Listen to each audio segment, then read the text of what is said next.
Voilà, la douche est ici. On peut descendre par ici, peut-être. Pascal Babin sait très bien que l'aventure sera exigeante. Alors ici, la douche. On se baigne avec l'eau qui est là. Tous les jours, l'élève de 12e année sera confronté à la misère. Puis la toilette est ici. Est-ce que j'ouvre la porte? Elle devra composer avec ces conditions de vie difficiles. C'est notre toilette. Parce qu'elles seront les siennes pendant une semaine. Même chose pour Noah Delouel. Le projet Nicaragua, organisé par l'École Maurice-Lavallée, est l'occasion pour l'élève de 11e année de se mettre à l'épreuve et de se dépasser. Comme ça. Puis après ça, tu mets ça sur une enveloppe, là, tu tournes, là, tu aplatis en même temps. Je pense qu'ici, c'est tout terminé. Ce n'est pas le premier voyage des enseignants avec un groupe de jeunes. Celui-ci-là, il est vraiment pas assez serré.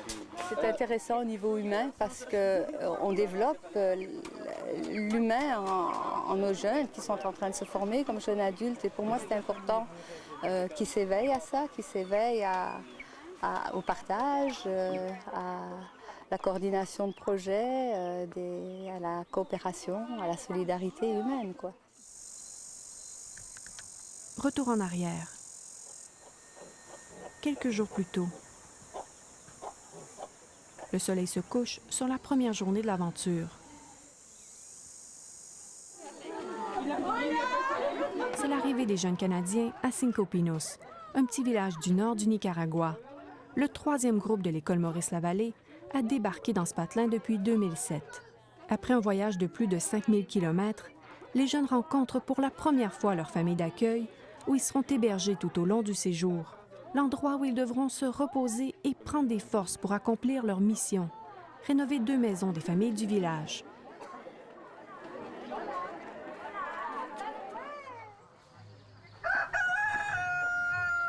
« 7h30, sur les lieux de la première construction, à quelques minutes de Cinco Pinos. Les élèves rencontrent les membres de la famille Osaba, une mère et sa fille. Pour la première fois, les jeunes saisissent l'ampleur de la pauvreté de ce pays. Un moment chargé d'émotions pour tout le groupe. Il faudra démolir la maison pour bâtir en neuf. Des travaux majeurs. Ça me fait apprécier plus qu'on est au Canada, certainement beaucoup plus. Ça fait penser comment on est chanceux au Canada, puis comment on est chanceux même partout dans le monde, vraiment, puis comment que ça fait du bien d'aider, puis ça nous motive de continuer d'aider, puis de continuer de faire du bien.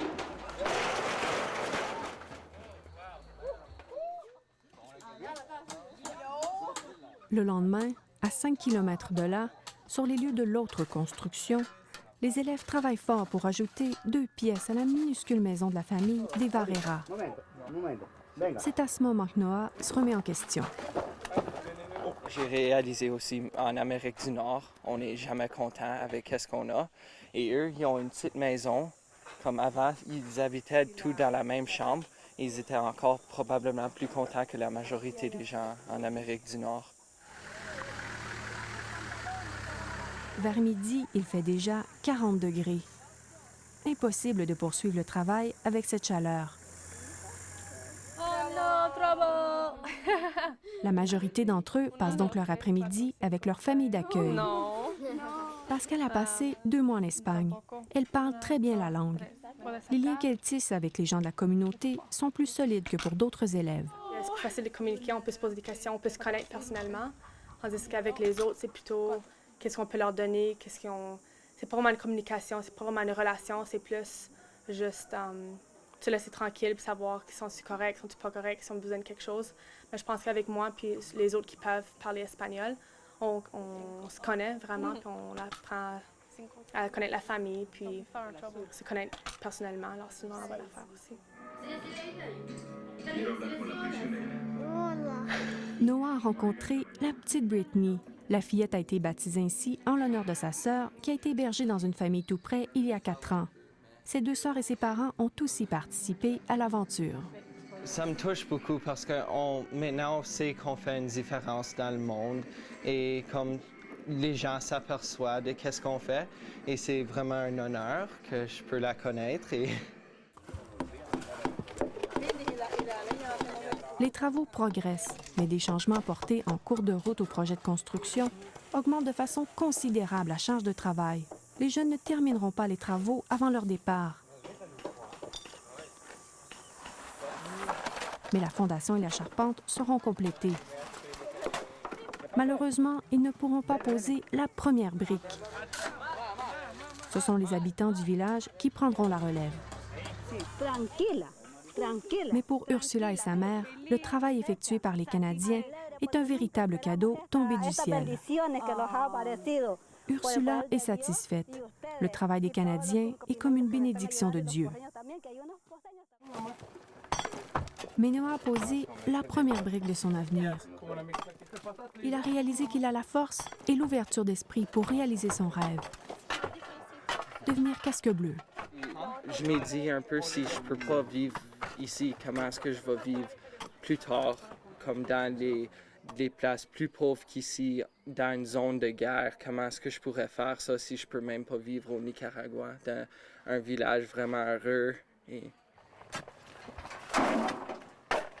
Pascal veut faire de l'aide humanitaire. Elle le sait maintenant. Pour elle, le contact humain, la découverte de nouvelles cultures, de nouvelles langues, l'emporte sur le reste. Je me sens un peu triste quand même, mais je suis quand même très fière de tout ce qu'on a fait. Je pense qu'on a beaucoup accompli, puis qu'on devrait être fiers de nous-mêmes pour tout ce qu'on a accompli. Pascal et Noah ont découvert que l'aide qu'ils apporteront dans le monde restera tout de même infime comparée aux bénéfices personnels qu'ils en retireront.